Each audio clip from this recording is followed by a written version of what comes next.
This is the Speakeasy Podcast live. This is our first live event. Yes, it's true. And we're sitting here in the window here at Bad Annie's because, you know, we're window dressing, basically. Pretty much. With good brains. So we're here tonight with the beeping car, which is super great. And a little bit of rain, so thanks for showing up. The Speakeasy Podcast, real talk about leadership and sanity in the creative industry. I'm Jen Estel. And I'm Karen Steffel. Managing creativity in business, we probably have an opinion on that. No prohibitions. Clearly, we have cocktails. We hatched this idea for a podcast in the middle of a boozy night at a speakeasy. And so kind of our shtick is that you usually get a cocktail of some sort along with our episodes. So there is a mocktail punch. It's a simple punch, and it's really grapefruity and bubbly, and I love it. So what's in it? I have no idea. Oh. No, just kidding. There's, well, I do know because we have these little recipe cards.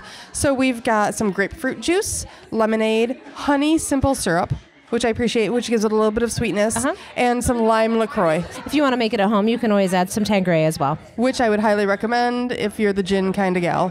Which I am. You are. Yeah. But join us in a drink and we will have a bit of a conversation. We're talking about building community. And that's a little bit about tonight. We are at Arts Night Out in Old Town. And if you guys don't know about it, fear not. We have someone who's going to tell you all about it. And with that, I think we should introduce Meghan. So we're with Meghan Martin, who is the interim executive director of the Arts Council of Greater Lansing. And tell us a little bit, Meghan, about who is the Arts Council, first of all. Thank you for having me first and foremost on your podcast. And welcome everybody to Old Town, home to the Arts Council of Greater Lansing, where we promote, strengthen, and celebrate the arts and culture scene here in the Greater Lansing area in Ingham, Clinton, and Eaton County. We provide some professional development and some just promotions of the great arts and culture that we have here in the region. And Arts Night Out is something that we do specifically to be engaging our creative people, our creative entrepreneurs, and people that want to celebrate arts and culture and promote their arts inside of businesses here in Old Town. And in partnership, those two entities can help the economy of this area. Yeah, I feel like it's sort of a triple threat, right? So you've got artists who get their exposure and get their work on the walls. You've got businesses who people are coming in and out. And then you've got all the residents and the visitors who get something great to do on a Friday night. So it's a pretty solid situation. I think the community building is really at the root of what the project is all about. And it's been really successful. Is this the third year? This is the start of the third season? Yes. Okay. We're actually wrapping up. We started in 2016. Okay. And so we're just wrapping up kind of the third year. And it started out with a bang, and it's just been heavily attended ever since, which we really appreciate because it's free and it's open to the public, and anybody can come down here and kind of learn what Old Town is about.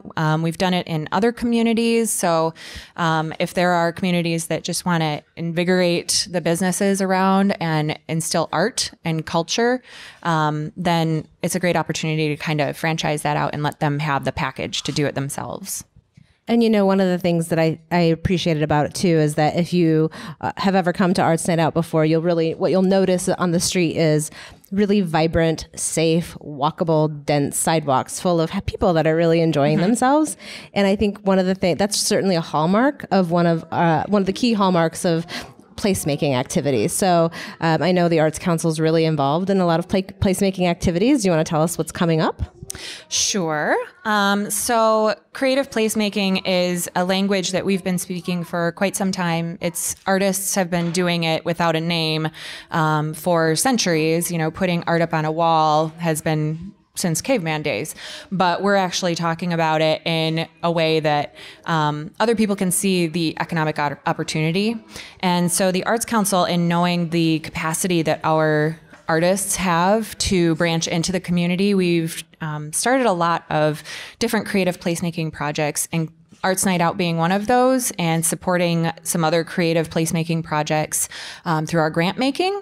But then we also annually have our Creative Placemaking Summit, which you have been a part of. that we bring together that cross-sector of our community to talk about creative placemaking and how we get more dense sidewalks out here, you know, full of people where they can feel like they're at home and really feel the sense of place that they have in their community. Tell me, so walkable, safe sidewalks, but also really densely populated communities that have a variety of diverse opportunities for the residents and for the visitors is certainly a piece of placemaking. Tell me who else is at the table at our specific creative placemaking summit. Who else is really a part of that conversation to make sure that we're moving the conversation forward? Sure. So we always invite the artists first. We want to make sure that's who we always have at our table because we see the value of having our arts and cultural entities there is just crucial. But beyond that, we bring to the table realtors that are trying to sell this as an amazing community. We bring together developers who are developing our community places and planners that are deciding where we put a walkway or where we put a project is possible. And a lot of the people like the Convention and Visitors Bureau or our transit system, like those entities that are kind of pillars in our community that are really selling it outward, or they're really making sure that we're connected in the inside.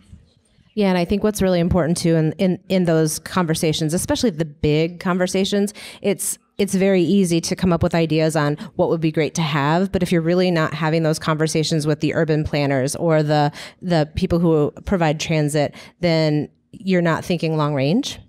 And those are bigger projects. They aren't as immediately gratifying, but they are long-term gratifying to invest in. That's true. And the thing that I always like about the Creative Summit is it really shows how true arts and culture and the creative spark has a ridiculous amount of economic benefit and livability benefit, and so I think last year you had somebody, and it really, there are hard statistics around how much more livable and safe a community is when it has a vibrant arts culture. And so I think it's an interesting piece of the mix when somebody talks about reviving a neighborhood or keeping a city growing.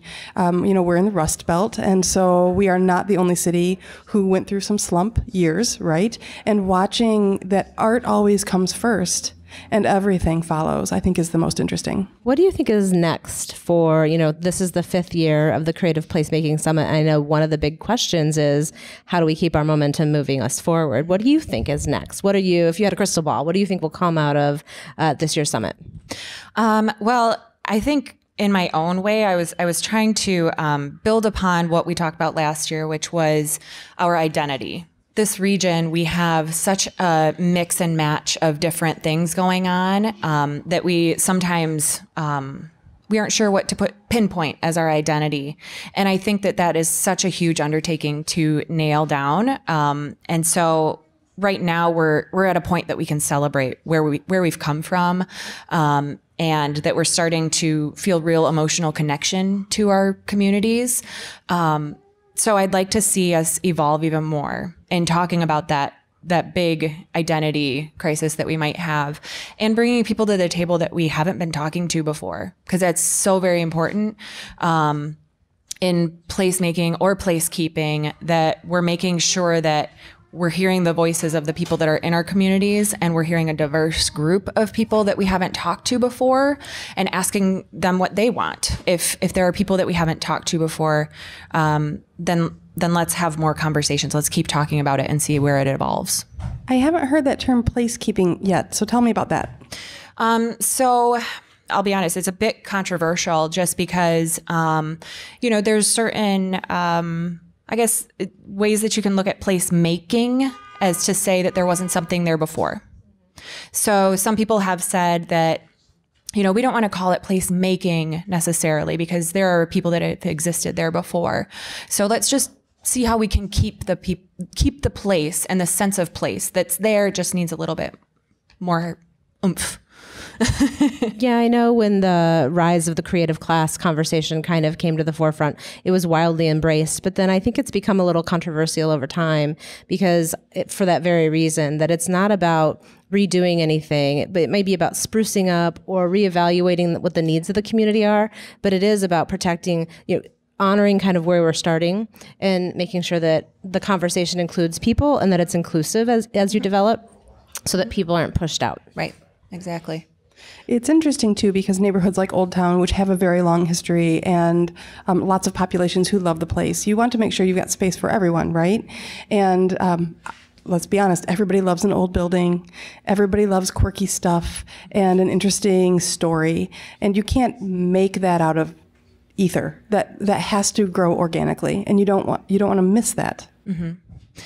Yeah, and I think that here in Old Town, there have been a lot of people that have been here for a very long time, really celebrating the bubbling up of activity around here, and just really congratulating whoever's behind it. We don't want to name one entity or person that is really keeping it going, but I think everybody is surrounding the area with love. And I think that one of the things that Old Town does really well is you can kind of feel the energy and you can feel the history. You see Robert Busby's poem on the sidewalk, and, that evokes emotion. And that's what art does. That's what art can do for an area like this through placemaking, placekeeping, however you call it. That piece of art is really what's going to give you an emotional connection to a sidewalk. Who knew? Who knew? I think too, that whether it's Old Town or Rio Town, you're right, there isn't just one entity that's behind any of those. Because really, if there really was one entity driving it,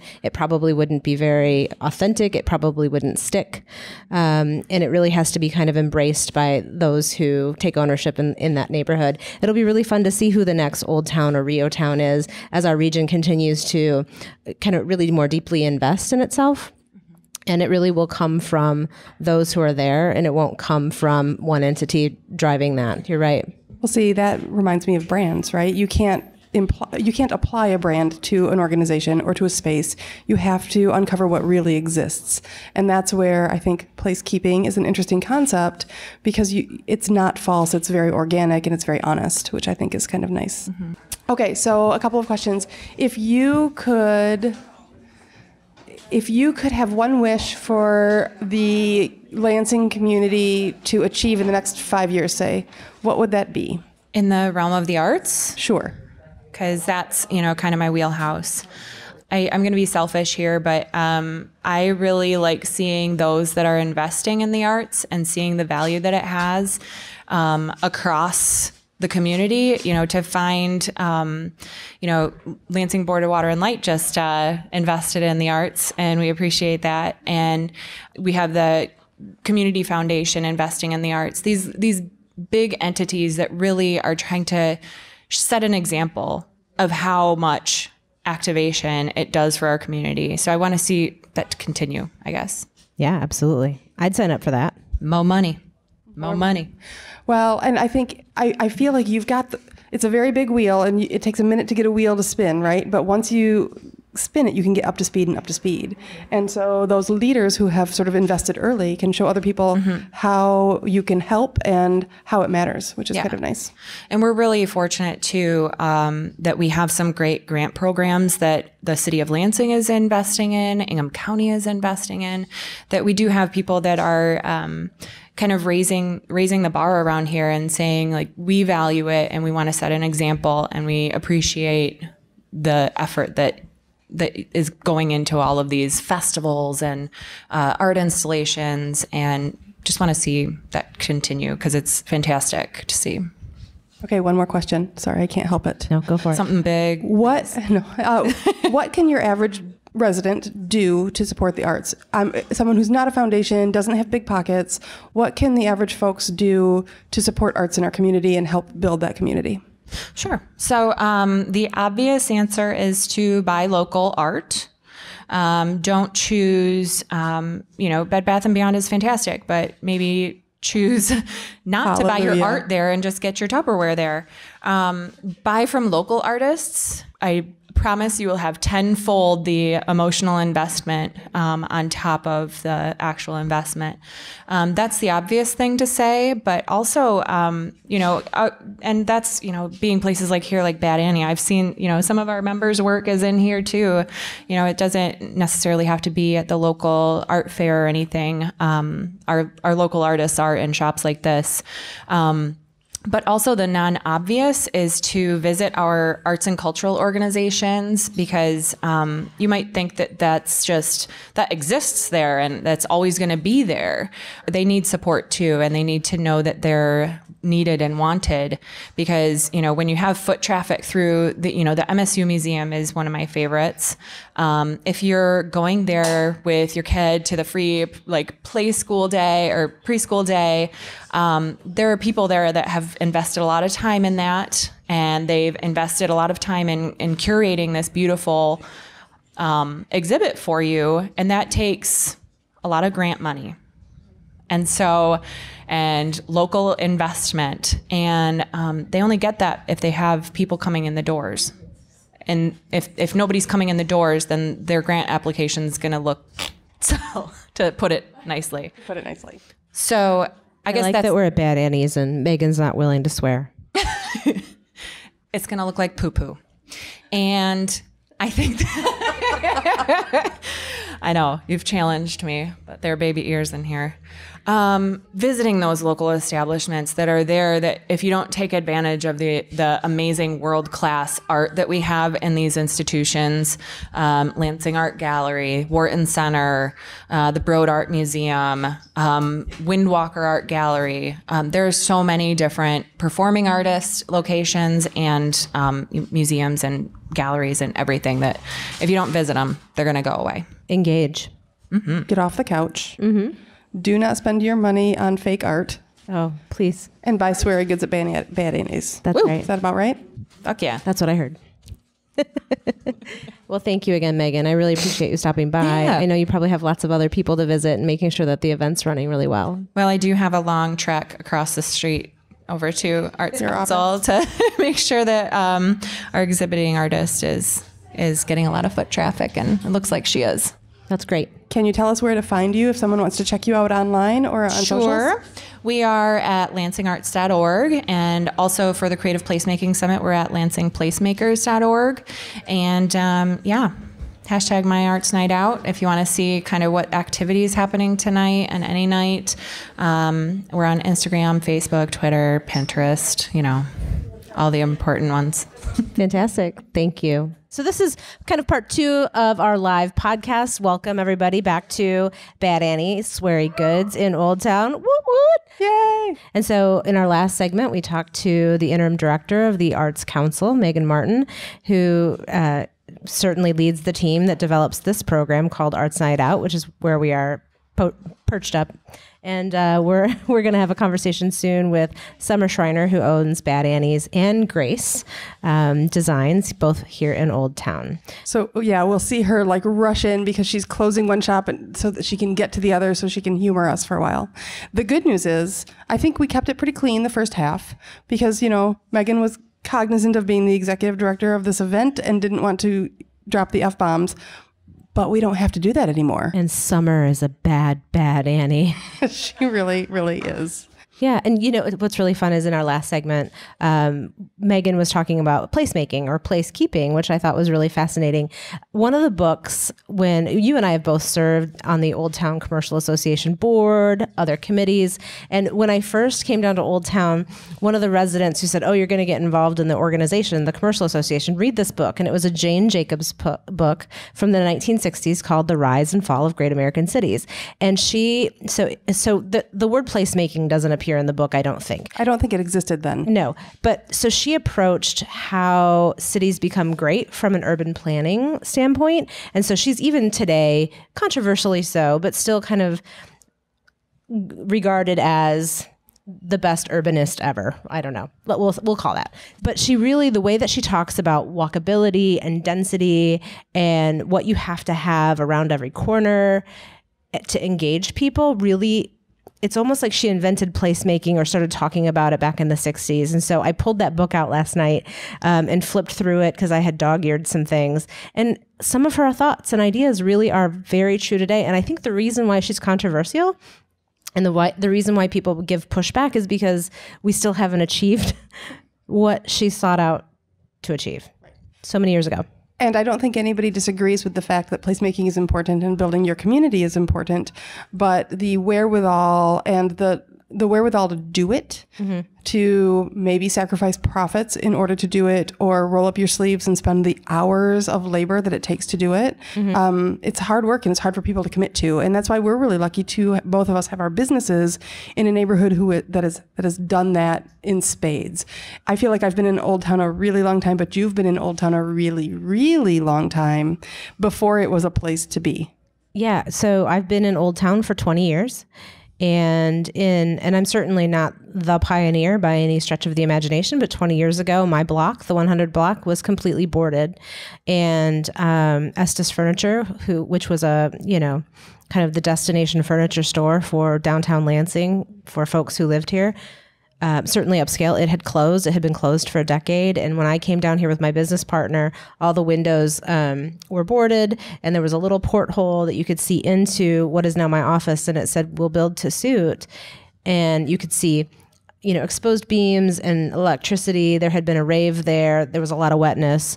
And it was like, there was a lot of wetness. It was just like, it looked like a soggy Tell me about the wetness. Hazard. There was like leftover boa feathers. I'm telling you, that carpet had seen some things. And so we decided that it was either the best thing we could do or the worst thing. And we're very lucky that it turned out to be a really good choice. But we were the first people really on our block. And so that was a really interesting time. And I remember, I think we both must have been like 12 when this happened, because I remember when you were in a suburb in an office park that was very clean and clinical and safe. And very hard to get to and very uninspiring, with very narrow hallways and very low ceilings. And now you have a really cool, if anybody has not been in Render's offices, you have to check it out, because one of their brick walls has the original mural that they used to actually, advertising was painted on the wall. And there's this great painting of butter. It's Nucoa, not margarine. Oh, sorry, man. Yeah. So Karen has been here a bit. I think I moved to town in 2004. I had a similar experience of buying a building that was boarded up. It had no windows. We ripped out the ugly ceiling to expose the tin underneath.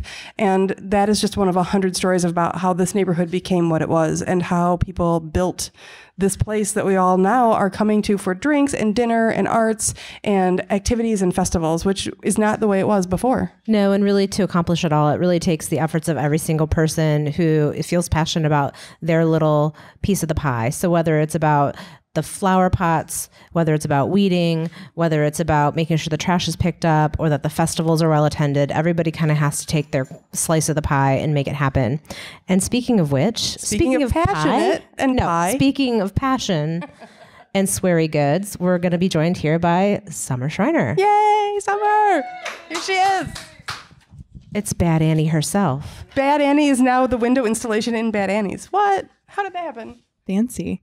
Welcome. Thank you. Welcome to your own store. Thank you. Thank you. Thank you for letting us rearrange everything and put ourselves in the middle. I actually love this window situation a lot. I feel like you get to peep on everyone, but you still get to kind of do the show, and that's fun. And I can reach behind my back and scratch, and nobody knows what I'm saying. It's legit. It's legit. So I have one question before we get started. Yes. Is your alter ego Bad Annie? I'd say my actual ego is Bad Annie. I've known you both for a long time. I feel like you probably feel that way too. I didn't know if there was another story or if there's like a woman in your life who was like Bad Annie.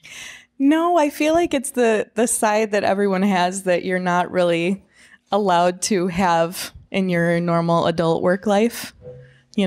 Those. Well, not when you're proper women like we three. Correct. Exactly. Yes. Very, well put together and polished and, Clearly. No swearing and yeah. Wait. I thought we came here because we could swear. God damn it. What is happening? I feel like this is everyone's little cut loose and be yourself situation here. I love it. Let's start back though. So we were talking about, I've been in Old Town for 20 years. You've been here since '04. When was your first big toe dipped into the Old Town Kool-Aid? Well, I've lived here, I think, since, Don't drink the toe Kool-Aid, but right? Maybe I've lived here since maybe 97 or 98. And then opened my first business here in 2000 or 2001. It's sad that I can't remember that, but I really can't remember it's that. because you're tired. It's true. It's very true. So I've been here for a hot minute too. Yeah. But I love it here. So give us a really quick overview for our listeners who maybe don't know you. Your very first business was what? And then how did that grow? And then what inspired you to open Bad Annie's? Because they're very different businesses. Yes. So my very first business was with a friend of mine who has had that business essentially since we both started it, and I left almost immediately, but was October Moon. And that was in this space actually, hundreds and hundreds of years ago. And I left almost immediately to finish school. It was too much for me to do. I was in law school at the time, and it was too much to do both. So I left pretty much immediately. But I always really missed it. And you guys know, like, when you have an entrepreneur hair up your rear end, you have an entrepreneur hair, So I always missed it and opened a dress shop a few years later, which was something I felt like, Lansing was kind of missing, and a nice niche market for me. And what is that dress shop called, Summer? That dress shop would be Grace Boutique. It's maybe one of the nicest women's store in town. Thank you. Yeah. Thank you. Mm-hmm. I've bought many a very glittery dress there. Thank you. And over here, this was sort of a space that was growing from behind Grace's counter. Yeah. Because you started carrying irreverent socks and some Yes. kind of irreverent, fun, gifty things. Yes, and inappropriate cards and all these things that I loved that really didn't belong in that store at all. Mm-hmm. So we were sort of hiding the inappropriate stuff behind the counter, and it got a little obnoxious and kept growing, and it was leaking.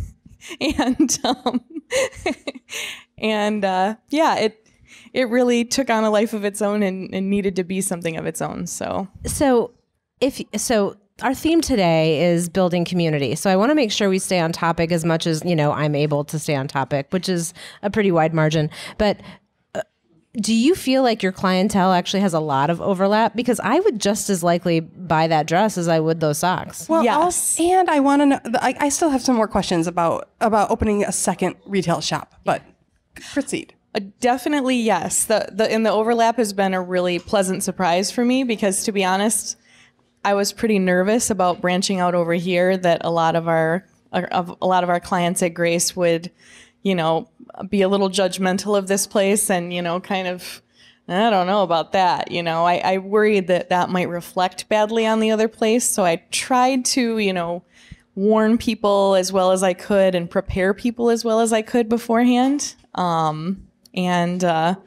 So that was definitely a worry for me, but I've been really, really pleasantly surprised at the overlap we've had. People will come over there after visiting here and they'll say, I talked to Robert at Bad Annie's and it was so much fun and I got this and I got that, and it's been really fun. But that kind of reaction says that you have a community of people, right? Very and that much goes so. kind of back to building community.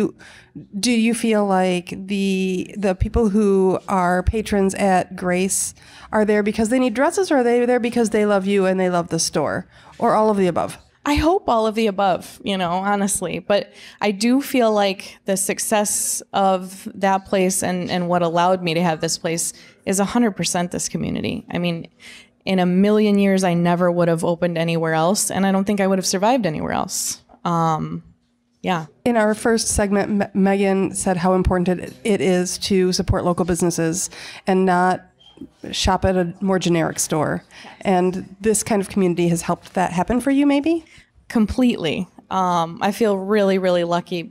I just had a conversation with someone about that today, and he said, I'm sure I could find a couple of the things that I see in here elsewhere, but it's really fun for me to come in and chat, and see what else is there and kind of look at the things that you've chosen to be here. And, it's without that support and without people making that concentrated effort, I feel like those things go away.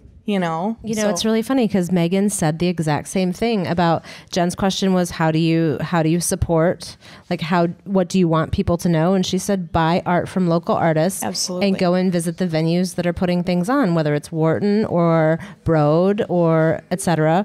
But support those local folks. And it's true in the retail space as well. Absolutely. Making sure, because if you don't attend, if you don't shop, they go away. Yes. Okay, so from a boss lady standpoint, because this is the thing I love about Summer, is number one, there's so many questions, right? Number one, I want to talk about you and this community because you get your hands dirty here like no other, right? Sure. True. But I don't actually, I think maybe your sister's hands are dirtier. yeah, I was gonna say. perhaps. Like Literally with the gardening. talk to us for a minute about what it over the course of time that we've all been here, what has it taken to build this space to what people see now? If you just moved into town now, you're like, this is a great little neighborhood, but it took a lot of work to get here. Yeah. So tell me about the work you put in. As well as you guys know, because you have put in that work 100%. It takes a lot. It takes not just, yapping about it, but getting out there and doing the things that suck sometimes. Yeah. The pulling the weeds and, picking up something real gross you saw on the sidewalk and, trying to herd cats and keeping everyone sort of on the same page and communicating even when we don't all agree. So I feel like you guys know that probably better than I do. I don't know. I think we all have our own version of that. Yeah, but I feel like we've all done that. It takes a lot. It takes a lot of doing, not just talking about it or thinking about it, but a lot of doing it. Yeah, I think one of the things, one of the pieces of inspirational quotes that you have back there is suck it up and get shit done. Yes. Yeah. Yeah. Get it done. I just can't imagine that Old Town is any different than another small community in almost any town, right? Yes. These kinds of places grow because the people who live here and work here take it's more than just clocking in and clocking out at the end of the day. It's more than just assuming someone else is going to pick up that weird thing on the sidewalk, right? Yeah. Well, and I think it's everyone kind of working together to do that, working together to make sure at the end of the day that it happens and that everyone's sort of on the same page. So you've been here since the late 90s. Yes. You must have been 4 when you moved in. Yes, I was. Yes. You were I love you. barely a toddler. Yes. What is the arc? What would you say are the memorable moments that made Old Town move forward? Oh, no. Or that you had to call 911 about? I was going to say that the ones that I'm allowed to talk about. The legal ones. I do remember when I first opened here, when I was over where Bradley's is now. Okay. One of my employees calling me, and I really probably shouldn't say this, but it was one of the funniest things watching the video that I've ever seen in my whole life, was watching the wheels turn and watching the looks on her face. She called me to tell me that overnight someone had made themselves a little too comfortable in like the vestibule area of our doorway, and had relieved themselves there. And watching the video of that later on, watching her walk up to the glass door and look at the glass door and start to open it and then look down and then look back up and then turn around where I can see her face on the camera and then turn back around and look out the glass door to make sure she was looking at what she thought she was looking at. It was just one of the funniest things that I have ever experienced being down here. But I feel like it was very different back then, It's way different. as you guys very well know, you know. What advice would you have for a budding neighborhood, right? Old Town is we've gotten our feet under us, right? Which is why we can support an event like Arts Night Out. Mm-hmm. But a neighborhood that's sort of starting to get going, what would you tell them to do? Honestly, don't be a dick. Don't be a dick. For your retail, for your neighbors, shoveling the sidewalks, getting pissed off about the little dumb stuff, there are so many things that I feel like create problems in neighborhoods that don't really need to be problems, that are just not that big of a deal. Yeah. But when you let them fester instead of talking to your neighbors, like they become a big deal, and like, you know, it becomes a mess when it doesn't need to be. And I feel like we've been very, very lucky down here that, you know, for the most part, we've all communicated fairly well, I feel like. So we all, you know, I don't know, I feel like that has made such a difference down here in us succeeding. I feel like has made a huge difference, because when everyone's cooperating and trying to support each other rather than sweating the small stuff, you know. I feel like, you know, in summer, since our listeners can't see your store, but they will because they're now going to come down and visit. Sweet. On the whole wall of Bad Annie's, there's a mantra that says, "Don't be a dick." I kind of feel like maybe it's like the retail expectation. When you come in here, enjoy yourself, do some shopping. You're going to be treated well, because you can't have "don't be a dick" on your wall. Exactly. And then not treat somebody well. True story. Also, not just a retail mantra, but just like really a life lesson. Yes. Yeah. And Yeah. Lord knows I need to check myself on that regularly. I am a dick by nature. Like, it's just kind of who I am. So I have to check myself in that pretty regularly. It's okay to be a dick as long as you're self-aware and you check it. Right? You know? Right. In your head, you can think all the things. Yes. As long as you know, have that wall to look up to and be like, oh, whoops. Knock it off. Sorry about that. Yeah, exactly. One of the things we did, so both Karen and I, for people who aren't here, are wearing T-shirts that we bought at Bad Annie's.